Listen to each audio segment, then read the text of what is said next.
श्लोक नंबर 57 देखते हैं। तो कल श्लोक नंबर 56 तक हो गया था कि आत्मा केवल दृष्टा होती है, देखती है, लेकिन उसको कोई दुख दर्द नहीं होता है। इसके अलावा आत्मा के संबंध में और डिटेल से वर्णन शरीर स्थान 1 में मिलेगा। श्लोक नंबर 57 देखें। श्लोक नंबर 57 में वायु पित्तम कफस्य च उक्तः शारीरो दोष संग्रह मानस पुनर्दिष्टो रजस तम योचा। तो यहाँ पर वात पित्त कफ को शारीरिक दोष संग्रह शारीरिक दोष कहा गया है और मानसापुर और मानसिक दोष रज और तम।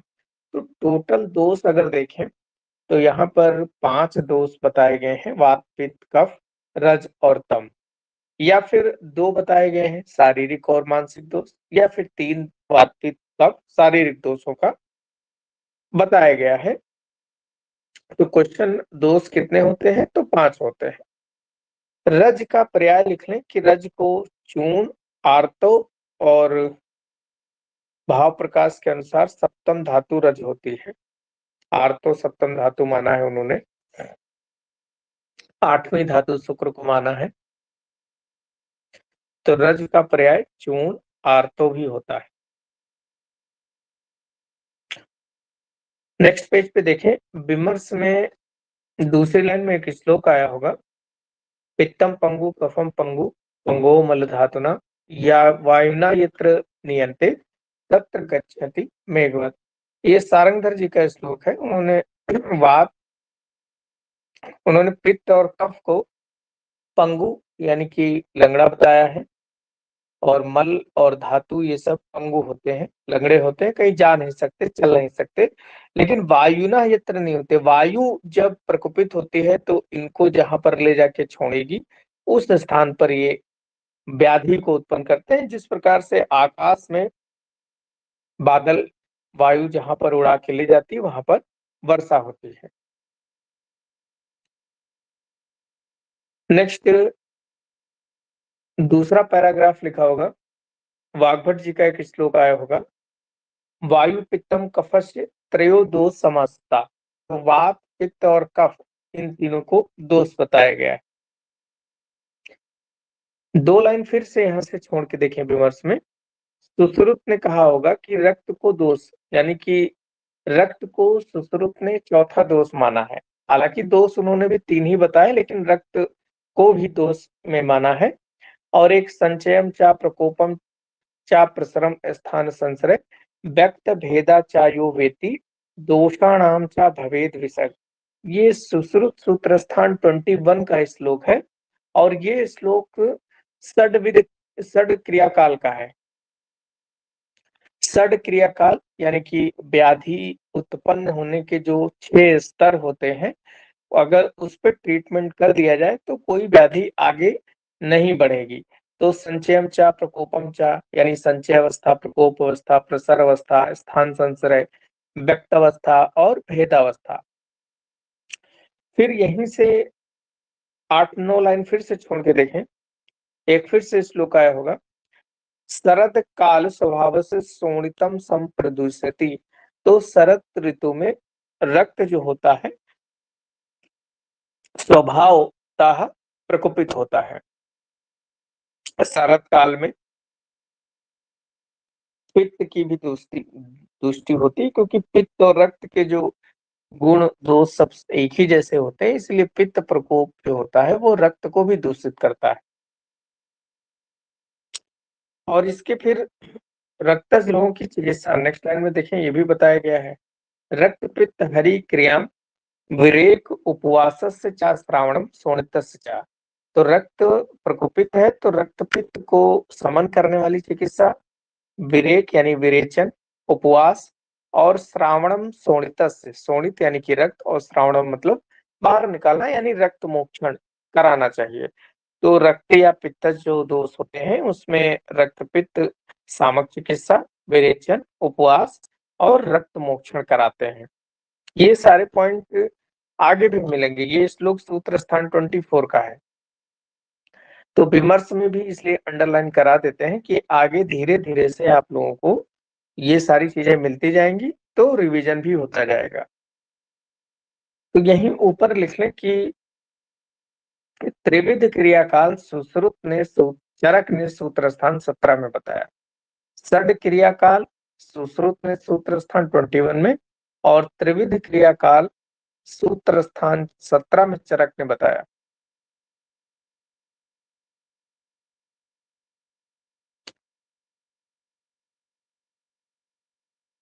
श्लोक नंबर 58 पे आ जाए। शारीरिक और मानसिक रोगों का चिकित्सा सूत्र लिखा होगा। तस्साम तो औषधे पूर्वे दैव युक्ति व्यापसरे। तो जो शारीरिक दोष है उसमें दैव व्यापाश्रय और युक्ति व्यापाश्रय चिकित्सा करनी चाहिए, औषधि से शांत होते हैं। और मानसिक जो है, मानसो ज्ञान विज्ञान धैर्य स्मृति समाधि भी। तो मानस रोग ज्ञान विज्ञान धैर्य स्मृति और समाधि से शांत होते हैं। ये वाला पोर्शन पिछली बार पूछा भी गया था एग्जाम में। अब दैव व्यापाश्रय चिकित्सा क्या होती है इसके बारे में विमर्श की पहली लाइन देखें। मंत्र औषध मणि मंगल बलि उपहार होम नियम प्रायश्चित उपवास सत्व स्तनन प्राणी पात गमन आदि। तो मंत्र का प्रयोग औषधि मणि मंगल बलि उपहार होम नियम प्रायश्चित उपवास करना सत्व स्तनन सत्य बोलना प्राणीपात, ये सारी जितनी भी चिकित्साएं हैं ये सब दैव व्यापाश्रय चिकित्सा के अंतर्गत आती हैं। देखिए यहाँ इंपॉर्टेंट क्या है, दैव व्यापाश्रय चिकित्सा में भी औषधि लिखी हुई है, जबकि युक्ति व्यापाश्रय चिकित्सा जब देखेंगे तो वहां पर भी औषधि के बारे में वर्णन है। नीचे आ जाए, नीचे देखें लास्ट पैराग्राफ में वाग्भट जी ने बताया होगा मानस रोग की चिकित्सा।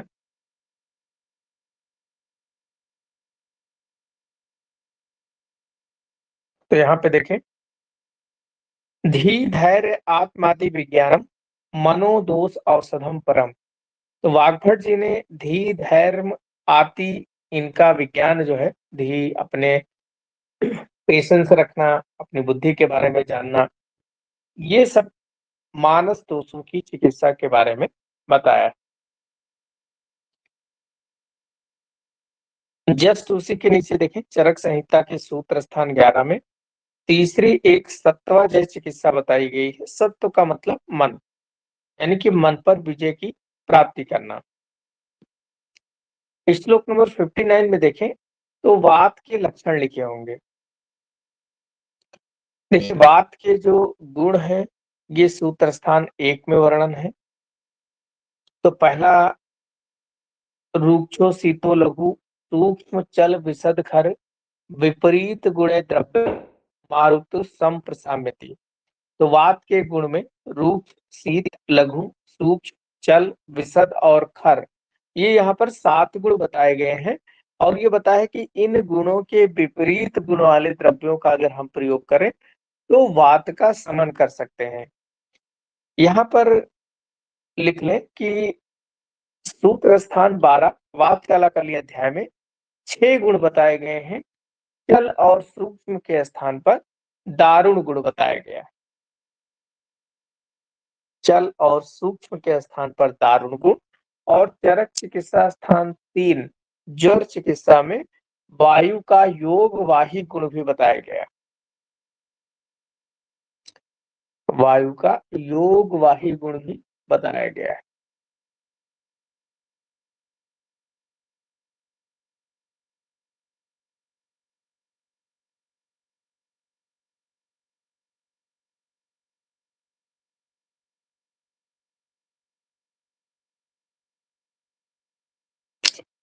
नेक्स्ट उसके आगे देखें विमर्श लिखा होगा। विमर्श का दूसरा पैराग्राफ देखें कि चरक संहिता के सूत्र स्थान 20वें अध्याय में वायु के बारे में रौक्तम शैतम लाघवम वैसध्यम गतिर्मूर्तम वायुर आत्म रूपाणी। तो वात के आत्म रूपों का वर्णन, आत्म रूप परंतु इसके गुण क्या है, तो वायु रुक्षता है, शीतलता है, लघुता है, विशदता है, गति है, अमूर्त है, ये आत्म रूप है। जबकि सुश्रुत में निदान स्थान 1 में अव्यक्तो व्यक्त कर्माचा रूक्षा शीतो लघु घर तिर्यक द्विगुणस्य रजोगुण बहुल एवचा। सुश्रुत ने बताया कि वायु अव्यक्त होती है, यानी दिखाई नहीं पड़ती है, लेकिन व्यक्त कर्मों के द्वारा व्यक्त होती है। जैसे हवा चल रही है तो पत्ता अगर हिल रहा है तो आप ये जानते हैं कि हवा चल रही है, लेकिन हवा दिखती नहीं। वैसे शरीर के अंदर वायु कर्म के द्वारा मल मूत्र बाहर निकल रहे हैं, यानी अपान वायु के कार्य है, तो ये सब कर्मों के द्वारा व्यक्त होते हैं। रुक्षता, शीतलता, लघु खर ये इनके गुण है। और द्विगुण मानसिक रज बहुल तिर्यक द्विगुण से चा रजो बहुल एव चा, तो रज गुण बहुल वाली वायु होती है। नेक्स्ट लाइन में देखें कि योग वाह परम वायु संयोगात उभयार्थ कृत दाकृत तेजसा युक्तम शीत कृत सोम संसर्यात। योग वाही गुण क्या होता है इसके बारे में बताया गया है। वायु का योग वाही गुण कि उभयार्थ कृत, यानी जिसके साथ मिलती है उसके गुण भी ले लेती। जैसे कहीं पर कोई जानवर मरा पड़ा हो और उधर से वायु अगर आ रही हो तो कैसी होगी वो? बदबूदार होगी। और कहीं गुलाब के खेत लगा हो, फूल लगा हो, उधर से आएगी तो वायु सुगंधित होगी। यानी वायु ने उस गुण, दुर्गंध, सुगंध गुण को अपने अंदर धारण किया है और अपने गुण भी नहीं छोड़े हैं उसने। तो ये योग वाही। शीतल ठंडे स्थान से आती है वायु तो वायु ठंडी होती है, गर्म जगह से आती है वायु तो वायु गर्म होती है। तो यही इस श्लोक में बताया गया। श्लोक नंबर 60 देखें। पित्त के लक्षण और चिकित्सा सूत्र बताया गया होगा। सा स्नेहम उष्णम तीक्ष्णम च द्रव अम्लम सरम कटु विपरीत गुणे पित्ते द्रव्यर आसु प्रसाम्यते। तो पित्त के लक्षण में स्नेह, उष्ण, तीक्ष्ण, द्रव, अम्ल, सर, कटु ये इसके पित्त के गुण हैं। और इन गुणों के विपरीत किसी द्रव्य का सेवन कराते हैं तो वो पित्त सामक होते हैं। और पित्त के यहाँ पर 7 गुण बताए गए हैं। सूत्र स्थान 20 में पित्त के स्वरूप में औष्णम, तीक्ष्णम, द्रव, अति स्नेहो, वर्ण, शुक्ल, अरुण, वर्जो, गंधस्य विसृ, रस, कटु, अम्लो, सर से पित्त आत्म रूपाणी। पित्त के आत्म रूप में चरक ने सूत्र स्थान 20 में बताया कि उष्णता, तीक्ष्णता, द्रव, अति स्नेह ये इसके गुण हैं। वर्ण में पित्त, शुक्ल और अरुण वर्ण को छोड़कर बाकी वर्ण होते हैं। गंध में विसर्गंध होती है। रस में कटु और अम्ल रस होते हैं पित्त के। सरगुण होता है। और लेकिन यहाँ लिखे सुश्रुत ने सामान्य अवस्था में पित्त का रस कटु और विदग्ध अवस्था में पित्त का रस अम्ल बताया है। जैसे हाइपर एसिडिटी हो जाए तो सुश्रुत ने बताया कि यहाँ पर अम्ल गुण जो है बढ़ गया है पित्त में, इसीलिए खट्टी डकार जलन होती है। तो इसके लिए आप दीपन पाचन की औषधियां प्रयोग करें ताकि कटु रस उसका वापस से हो जाए। 2-3 लाइन छोड़ के देखिए, सुश्रुत ने लिखा भी है। सुश्रुत ने कहा है पित्तम तीक्ष्णम द्रवम पूति नीलम पीतम तथैव च उष्णम कटु रसस्य विदग्धम च अम्ल एव च। तो पित्त तीक्ष्ण, द्रव, पूती गंध होती है, नील पीत होता है, उष्ण गुण युक्त होता है, कटु रस वाला होता है और विदग्ध अवस्था में अम्ल रस होता है। श्लोक नंबर 61 में देखें, कफ के लक्षण लिखे होंगे। तो गुरु शीत मृदु स्निग्ध मधुर स्थिल पिछला श्लेष्मण प्रसन्नम चांति विपरीत गुण है। तो कफ के जो लक्षण हैं गुरु, शीत, मृदु, स्निग्ध, मधुर, इच्छिल, पिच्छिल ये जो होते हैं कफ के 7 गुण हैं। और इन गुणों के विपरीत किसी भी औषधि का जब प्रयोग करते हैं या द्रव्य का प्रयोग करते हैं तो वो पित्त का वात कफ का जो है समन करते हैं। फिर सूत्र स्थान 20 में देखें, कफ के आत्मरूप बताए हैं। सत्यम, सत्यम, तो श्वेतम का मतलब होता है कफ सफेद रंग का है। सत्यम का मतलब है वो शीत होता है। गौरव, स्नेह, माधुर्य, पिच्छिल और मार्सन्य श्लेष्मणः आत्मरूपाणि, तो ये आत्मरूप बताए गए हैं।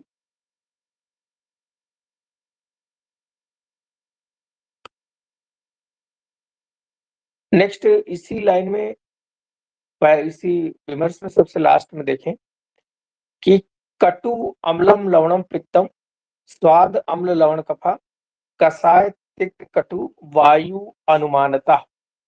तो कटु अम्ल और लवण ये पित्त, मधुर अम्ल लवण ये कफ, कषाय तिक्त कटु ये वायु को बढ़ाते हैं। तो दोष कपिल ने तीनों दोषों के लक्षण इस तरह बताए हैं। यही लिख लें कि कफ जो होता है सामान्य अवस्था में कफ का रस मधुर होता है और विदग्ध अवस्था में कफ का रस लवण हो जाता है।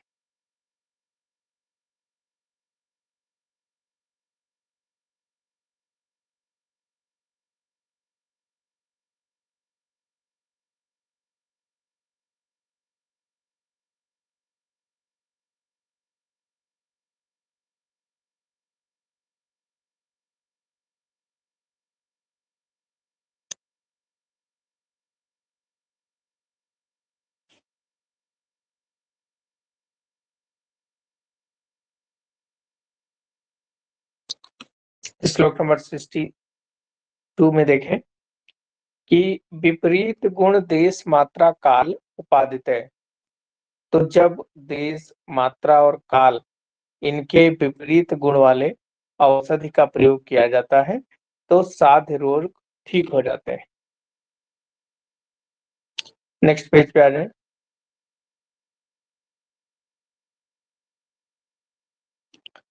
श्लोक नंबर 64 में देखें रस का लक्षण लिखा होगा।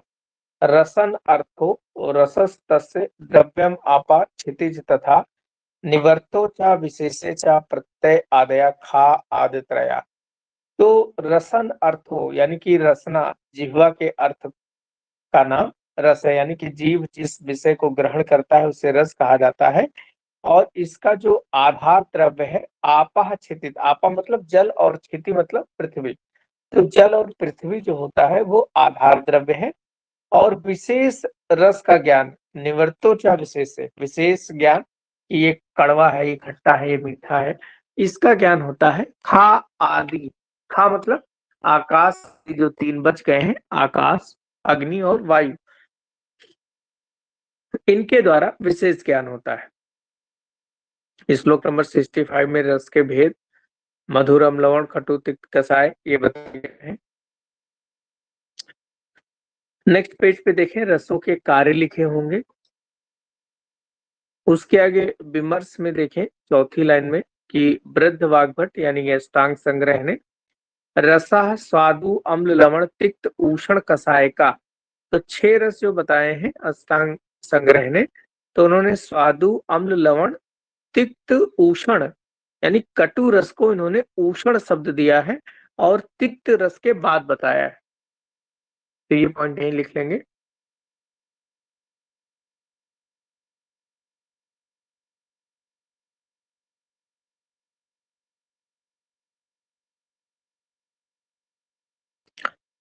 नेक्स्ट पेज पे आ जाए। द्रव्य वर्गीकरण लिखा होगा। श्लोक नंबर 68 देखें तो किंचित दोष प्रशमनम किंचित धातु प्रदूषणम स्वस्थ व्रत मता किंचित त्रिविधम द्रव्य उच्यते।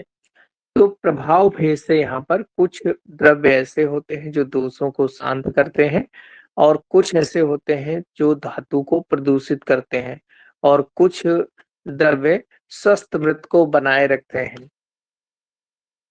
तो ये 3 द्रव्य के वर्गीकरण है। नेक्स्ट पेज पे श्लोक नंबर अगला देखें। उत्पत्ति भेद से द्रव्य के 3 भेद जांगम, औद्भिद और पार्थिव। तो जांगम द्रव्य 19, औद्भिद 18 और पार्थिव 15। हालांकि इस प्रकार के क्वेश्चन नहीं बनेंगे क्योंकि जांगम द्रव्य के उदाहरण जो बताए हैं मधु, गोरस, पित्त, वसा, मज्जा, रक्त, मांस, मलमूत्र, चर्म, शुक्र, हड्डी, स्नायु, सींग। तो ये जांगम द्रव्य बताएंगे जो आप इनको इकट्ठा करते हैं। इसी प्रकार से आगे उन्होंने पार्थिव द्रव्य में सोना और 5 प्रकार के जो लोह हैं, चांदी, तांबा, वंग, नाग और लोहा, चूना, बालू, मनासिला, हरताल, मणियां, ये सब वर्णन किए हैं। और यहाँ लिख लें कि मनासिला और हरताल का सर्वप्रथम वर्णन चरक संहिता में आया है। मनासिला और हरताल का सर्वप्रथम वर्णन चरक संहिता में।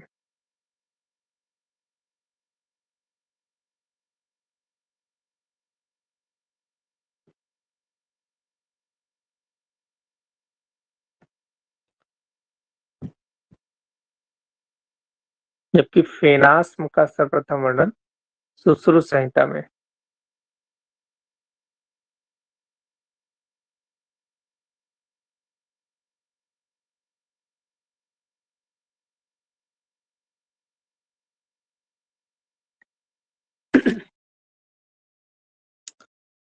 नेक्स्ट श्लोक नंबर 72 और 73 में देखें, चरक ने वनस्पति वानस्पत इनके डेफिनेशन बताई हैं। तो श्लोक के पहली लाइन में देखें कि वनस्पति विरुद्ध वनस्पति औषधि, ये 4 भेद बताए हैं औद्भिद द्रव्यों के, जिसमें फलय वनस्पति यानी जिसमें फल लगता है उसे वनस्पति कहते हैं।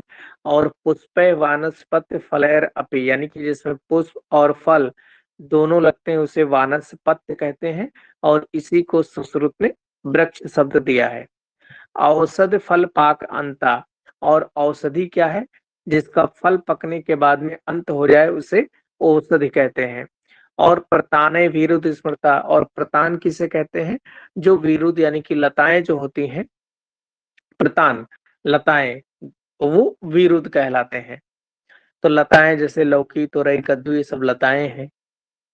और फल, गूलर में फूल नहीं होता, फल आता है, हालांकि उसमें फूल रहता है लेकिन उसका जो इन्फ्लोरेसेंस होता है फूल, वो उसके फल के अंदर बंद रहता है। तो उसके एग्जाम्पल में गूलर है। पुष्प और फल तो सभी वृक्ष हैं ज्यादातर। औषधि जैसे गेहूं, चावल, इनकी फसल पकने पर फिर काटना पड़ता है, तो ये औषधि के रूप में है। यहाँ पर वनस्पति और वानस्पत में अक्सर कंफ्यूजन होता है। इतना याद रखें कि वनस्पति शब्द छोटा है और वानस्पत शब्द जो है बड़ा है। तो वानस्पत्य बड़ा शब्द है, तो इसलिए इसमें पुष्प और फल दोनों याद रखें, दोनों चीज होंगी। और वनस्पति में फल, तो एक ट्रिक बना के इसे याद कर सकते हैं। श्लोक नंबर 74 में देखें, औद्भिद द्रव्य इनके मूल, छाल, सार, गोंद आदि इनको ग्रहण करते हैं, संख्या में 18 है। श्लोक नंबर 75 के लास्ट में देखें, मूलनी आदि द्रव्यों की गणना की गई होगी कि मूलनी 16 होते हैं, फलनी 19 होती हैं, महास्नेह 4 है, महास्नेह 4, घृत, तैल व समज्जा, लवण 5 है, मूत्र 8 है, दूध 8 है, और शोधन के लिए 6 वृक्ष बताए गए हैं।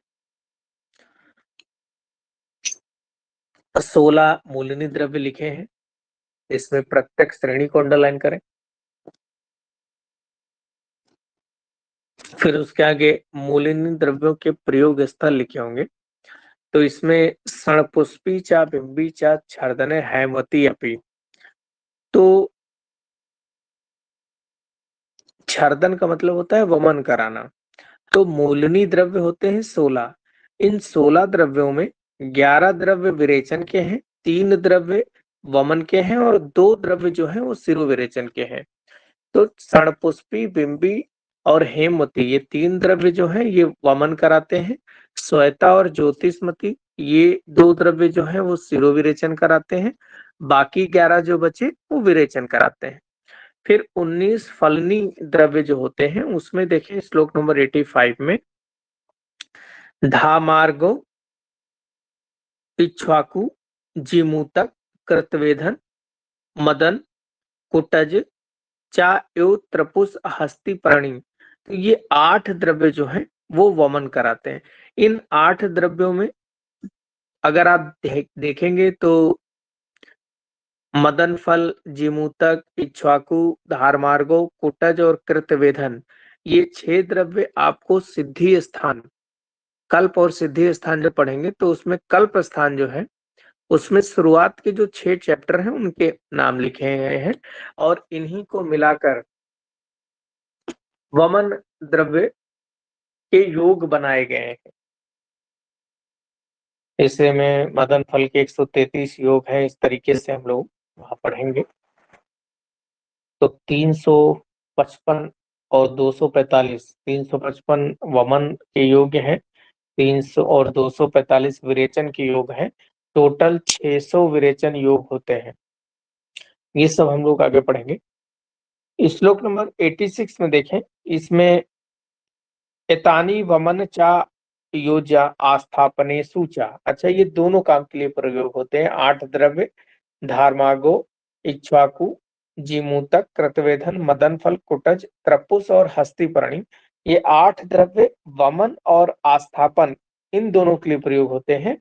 बाकी इसमें प्रत्यक पुष्पी मतलब अपामार्ग, अपामार्ग सिरो विरेचन का कार्य करता है। बाकी जो 10 द्रव्य बचते हैं वो विरेचन का कार्य करते हैं। श्लोक नंबर 88 देखें, सर्पी, तैल, वसा, मज्जा, इनको चारों को महास्नेह कहा जाता है और इनका प्रयोग पान, अभ्यंजन, बस्ती और नस्य के लिए प्रयोग किया जाता है। तो सूत्र स्थान 13 स्नेहन अध्याय में हम लोग घृत, तैल, वसा, मज्जा इनका डिटेल से पढ़ेंगे। नेक्स्ट श्लोक नंबर 10 देखें, 5 नमक, सवर्चल का मतलब काला नमक, सैंधव, विड, औदभिद, सामुद्र, ये 5 लवण यहाँ पर वर्णन किए गए हैं।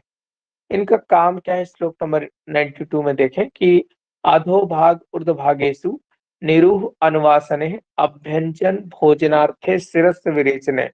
तो ये नमक का प्रयोग जो करते हैं अधोभाग और ऊर्ध्वभाग से दोष को दूर करने के लिए, निरूह अनुवासन बस्ती में, अभ्यंग के लिए, भोजन के में प्रयोग करते हैं और शिरो विरेचन के लिए करते हैं।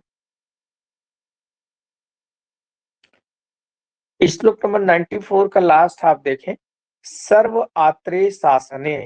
तो ये जो सभी चीजें बताई गई हैं आत्रेय के द्वारा, ये आत्रेय ने वर्णन किया है। 8 मूत्रों का जो वर्णन अभी करेंगे वो आत्रेय के द्वारा किया जाएगा, जिसमें भेड़, बकरी, गाय, भैंस, हाथी, ऊंट, घोड़ा और गधे का मूत्र बताया गया जाएगा। जबकि विमर्श में देखें तो आवी, अजा, गौ और भैंस इनका स्त्री जाति का मूत्र लेना चाहिए और भाव प्रकाश ने भी गो, अजा, आवी, महिषी तु स्त्री नाम मूत्र प्रशस्तते। जबकि खर मतलब गधा, उष्ट, नर और अश्व इनका पुरुष जाति का मूत्र लेना चाहिए। एक लाइन छोड़ के देखें, लाघवम जाति सामान्य स्त्रीणाम पुंसाम च गौरवम। तो स्त्री जाति का जो मूत्र है वो लघु होता है और पुरुष जाति का गुरु होता है। सामान्य मूत्र के गुण देखें, श्लोक नंबर 96 में कटु, लवण, अन्विता। तो मूत्रों का रस कटु और लवण रस वाले होते हैं। और 99 देखें, इनके काम क्या है, तो पांडु रोग में प्रयोग करते हैं। नेक्स्ट लाइन में श्लेष्माणम समेत पीतम मारुत अनुलोम एत कर से पित्तम अधोभागकम। बहुत इंपॉर्टेंट लाइन है कि मूत्रों के सामान्य गुण कफ को समन करते हैं पीने पर, वायु का अनुलोमन करते हैं और पित्त का अधोभाग यानी विरेचन के रास्ते से कर्षण का कार्य करते हैं। लेकिन विमर्श में देखें, विमर्श में अष्टांग ने यानी वाग्भट ने विमर्श की लास्ट लाइन में देखें, पित्तलम रूक्ष तीक्ष्ण लवण अनुरसम कटु से मूत्र को पित्त वर्धक बताया है और लवण अनुरस वाला बताया, लवण रस और कटु अनुरस बताया है।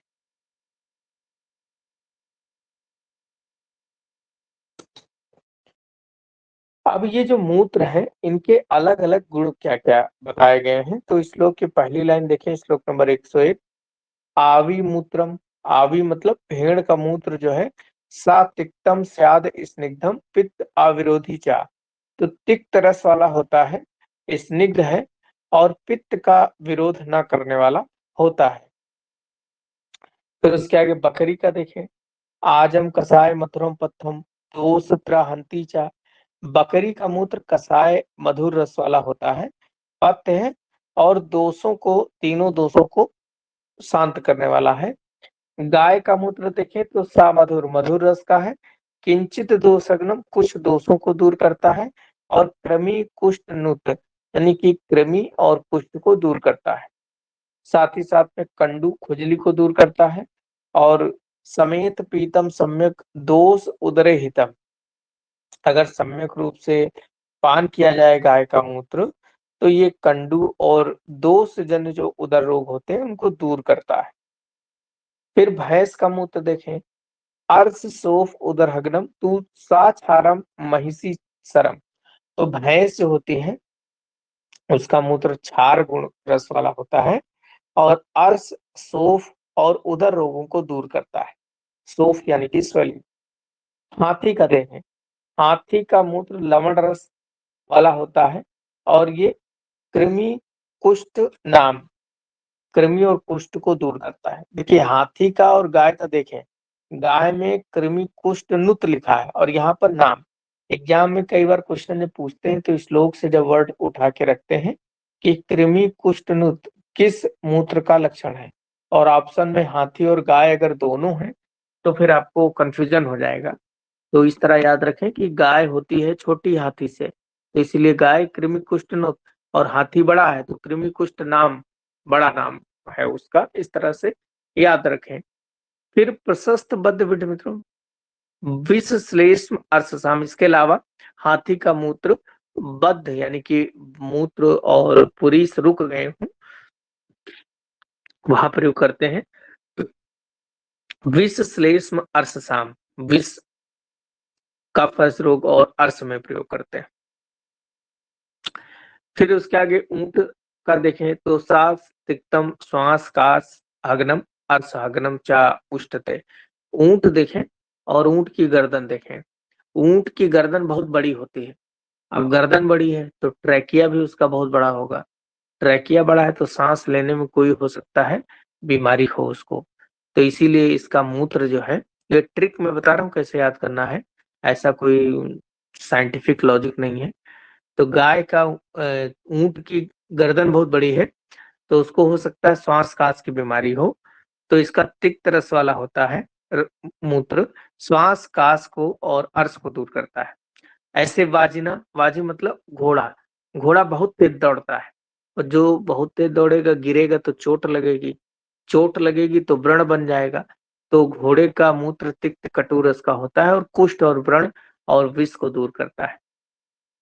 ऐसे गधा खरमूत्र।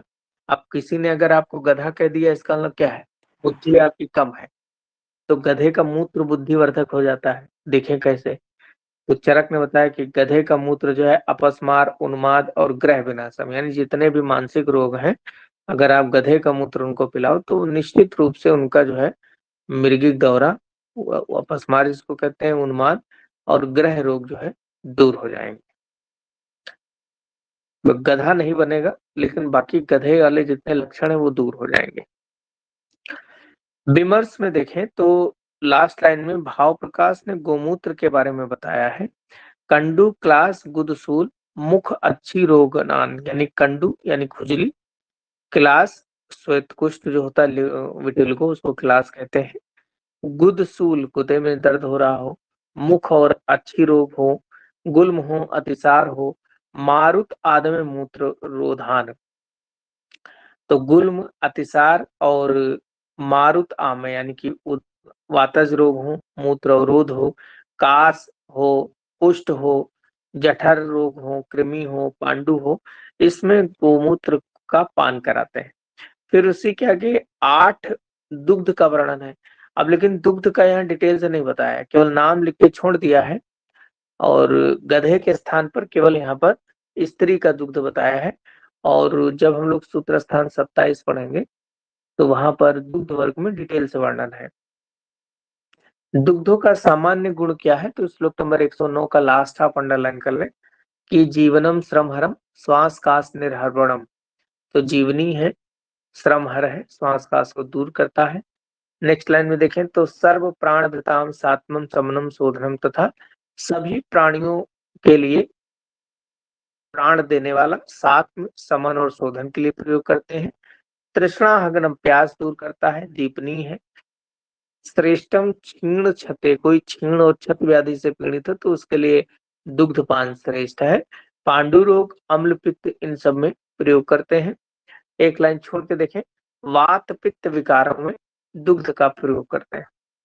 तो यहाँ अम्ल पित्त तो लिखा हुआ है, लेकिन अम्ल पित्त व्याधि जो है चरक ने वर्णन नहीं किया। यहाँ पर नाम आया है अम्ल पित्त, जबकि अम्ल पित्त जो व्याधि है इसका काश्यप ने सुक्तक नाम से वर्णन किया है और माधव ने अम्ल पित्त नाम से। नेक्स्ट पेज पे आ जाए, श्लोक नंबर 115-16 देखें। शोधनार्थ 3 वृक्ष लिखे हुए हैं। ये शोधनार्थ वृक्ष जो है 3 वृक्ष ऐसे हैं जिनका दूध, तो पहले 3 में देखें स्नोही, अर्क और अस्मंतक। तो ये 3 जो है, स्नोही का दुग्ध जो है विरेचन के लिए, अर्क का दुग्ध वमन और विरेचन दोनों कर्मों के लिए, और अस्मंतक का वमन के लिए, इन तीनों का दुग्ध प्रयोग करते हैं। बाकी 3 जो है पूतीक, कृष्णगंधा और तिलवक, इन तीनों की छाल प्रयोग करते हैं। तो इसमें देखें श्लोक नंबर 118-19 में कि विरेचन के लिए पूतीक और तिलवक का प्रयोग, बाकी विसर्प, शोथ, अर्श, दद्रु, विदद्री, गलगंड, कुष्ठ, अलजी रोगों में शोधन के लिए कृष्णगंधा का प्रयोग करते हैं। तो इसमें पूतीक, चिलबिल और कृष्णगंधा सहजन है। तिलवक को सावरलोध्र माना जा सकता है। श्लोक नंबर 121 देखें रेफरेंस के लिए, औषधि नाम रूपाभ्याम जानते वनजा वने आ विपाकस गोपास्य च अन्य वनवासिना। तो औषधि नाम रूप जानते वनजा वने, जो वन में रहते हैं, बकरी उकरी चराते हैं, भेड़ चराते हैं, तो ये लोग जो है औषधि के नाम रूप को तो जानते हैं, लेकिन इनके प्रयोग को नहीं जानते हैं। तो जो गोपाल है, भैंस गाय चराने वाले हैं, तो इनको अगर पता है औषधि का नाम रूप या इनको इनके प्रयोग के बारे में ज्ञान है, तो आपको इनसे ज्ञान लेने में किसी भी प्रकार की शर्म नहीं लगनी चाहिए। ज्ञान किसी से भी लेना बेकार नहीं होता है। तो ले लिया आपने।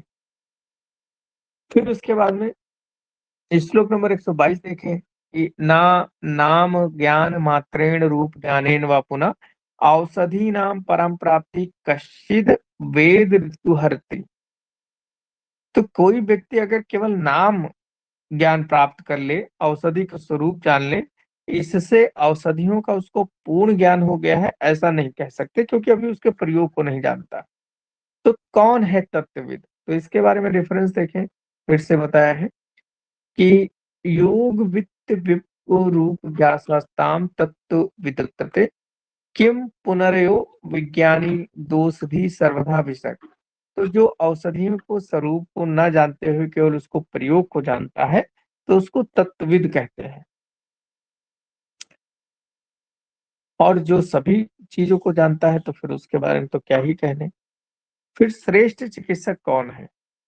तो योग मासाम तु विद्या देश काल उपपादितम पुरुषम पुरुषम वीक्षम सागेयो भिषक उत्तमम। तो जो वैद्य पुरुष की देश, काल आदि के अनुसार औषधियों के प्रयोग को जानता हो, और पुरुषम पुरुषम प्रत्येक प्रत्येक पुरुष की जो परीक्षा है वो अलग अलग करे, तो उसको हम बोलते हैं उत्तम वैद्य। यहीं पे लिख लें पुरुषम पुरुषम प्रति, ये स्नेह की मात्रा के लिए सूत्र स्थान 13 में श्लोक आया है। श्लोक नंबर 125 देखें, यथा विषम यथा शस्त्रम यथा अग्नि निर्यथा तथा औषध अविज्ञातम विज्ञातम अमृतम यथा। तो अगर किसी औषधि के अविज्ञातम यानी कि आप उसके बारे में नहीं जान रहे हैं और उसको प्रयोग करते हैं, तो वो विष के समान, शस्त्र के समान और अग्नि के समान हो सकती है। लेकिन अगर आप किसी औषधि के बारे में जानते हैं, विज्ञातम, अमृतम, तो वो अमृत के समान हितकारी। तो ये रेफरेंसेस के रूप में कभी-कभी पूछ लेते हैं कि ये कथन किसने कहा। नेक्स्ट पेज पे आ जाएं। श्लोक नंबर 127 पे अंडरलाइन करें कि योगात अपि विषम तीक्ष्णम उत्तम भेषजम भवेतु भेषजम चा अपि दुर्युक्तम तीक्ष्णम संपद्यते विषम। तो योगात अपि विषम, विष की अगर कल्पना की जाए यानी कि अच्छे से औषधि बना दिया जाए तो वो उत्तम औषधि बन सकती है। जैसे संजीवनी बटी में वत्सनाव और भल्लातक पड़े होते हैं, लेकिन संजीवनी बटी बहुत ही उत्तम औषधि है, ज्वर हर है। लेकिन अगर भेषजम चापी दुर्युक्तम, लेकिन अगर औषधि का भी दुर्युक्तम यानी कि सही से प्रयोग न सम्यक प्रयोग न किया जाए तो वो विष के समान हो जाती है। श्लोक नंबर 129 देखें कि कुर्यात निपादितो मूर्धि सा शेष वासिनः सा शेष आतुरम कुर्यात अगत्यम औषधम। देखिए, अगर किसी मूर्धनम मतलब सिर पर वास वासिना यानी इंद्र का वज्र गिर भी पड़े तो कदाचित उसकी आयु अगर शेष है तो बच सकता है, लेकिन अज्ञात औषधि का प्रयोग अगर किसी झोला छाप से इलाज कराया जाए तो आयु भी शेष रहे तो बच नहीं सकता। फिर श्लोक नंबर 132-33 में देखें, मूर्ख वैद्यों की निंदा की गई है कि वरम आसी विषम पतितम ताम्र एव वा पीतम अत्य अग्नि संतप्तम भक्षितम व अप्य गुण वरम आसी विषम यानी कि सांप का विष खा लो।